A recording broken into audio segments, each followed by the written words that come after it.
Assalamualaikum warahmatullahi wabarakatuh. Perkenalkan, nama saya Viva Nurfadia Algunen. Saya adalah mahasiswi aktif Universitas Pancasakti Bekasi dengan nomor induk mahasiswa 187215035. Saya berasal dari Fakultas Ilmu Pendidikan, Prodi Pendidikan Ekonomi, kelas reguler sore. Video ini saya buat sebagai bukti keikutsertaan saya pengumpulan ujian akhir semester mata kuliah profesi keguruan dengan dosen pengampu Ibu Ayu Nurul Amalia MPD. Berikut pemaparan materi dari saya. Kali ini saya mengambil tema sesuai dengan modul ajar yang saya buat, yaitu keterikatan hubungan kegiatan ekonomi dalam memenuhi kebutuhan manusia. Yang akan kita bahas di slide pertama adalah apa itu kegiatan ekonomi. Kegiatan ekonomi adalah usaha yang dilakukan oleh manusia untuk memenuhi kebutuhan hidupnya sehari-hari. Kebutuhan manusia dapat dikelompokkan menjadi dua, yaitu kebutuhan primer dan juga kebutuhan sekunder.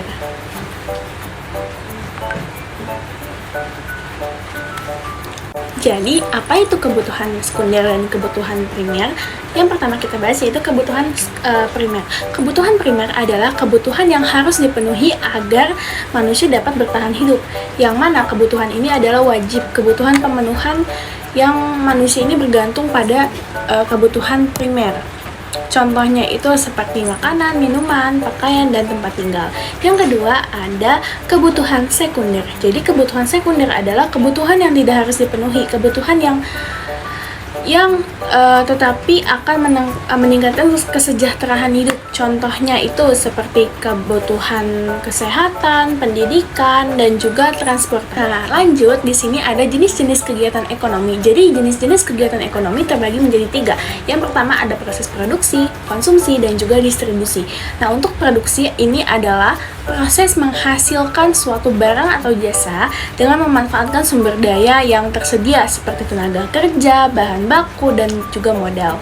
Jadi tujuan produksi ini adalah untuk memenuhi kebutuhan konsumen dan mendapatkan keuntungan bagi produsen. Jadi orang yang memproduksi atau pelaku produksi disebut sebagai produsen. Yang kedua ada konsumsi. Konsumsi adalah tindakan atau proses menghabiskan atau menggunakan barang atau jasa untuk memenuhi kebutuhan manusia. Hal ini merupakan suatu kegiatan rutin yang dilaksanakan oleh setiap individu untuk memenuhi kebutuhan sehari-hari.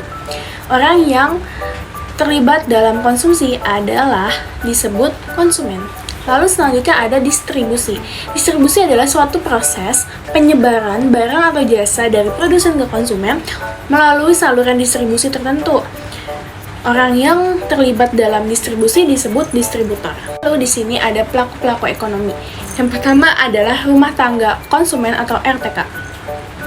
Rumah tangga konsumen atau RTK adalah pihak yang menggunakan barang atau jasa untuk memenuhi kebutuhan. Rumah tangga konsumen ini adalah rumah tangga yang menggunakan barang atau jasa dari si rumah tangga produsen. Yang kedua itu ada rumah tangga produsen. Nah, kalau rumah tangga produsen ini adalah rumah tangga atau individu yang memproduksi suatu barang atau jasa yang akan digunakan oleh rumah tangga konsumen. Selanjutnya ada lembaga keuangan. Jadi lembaga keuangan ini adalah pihak yang menyalurkan dana untuk mendukung kegiatan ekonomi. Contohnya itu seperti bank, koperasi, badan pemberian kredit.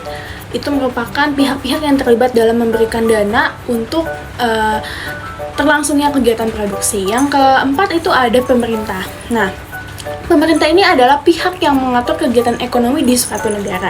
Jadi pemerintah ini cangkupannya sangat luas ya untuk mengatur ekonomi di negara tersebut. Yang terakhir adalah contoh keterikatan hubungan kegiatan ekonomi dalam memenuhi kebutuhan manusia apa aja sih? Yang pertama, seorang petani menghasilkan padi untuk memenuhi kebutuhan pangan masyarakat. Yang kedua, ada seorang penjahit menghasilkan pakaian untuk memenuhi kebutuhan sandang masyarakat. Sandang itu pakaian ya, baju. Lalu yang ketiga ada seorang guru memberikan pendidikan untuk memenuhi kebutuhan pendidikan masyarakat.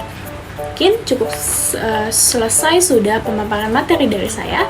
Saya ucapkan terima kasih dan sampai berjumpa di pertemuan selanjutnya. Terima kasih.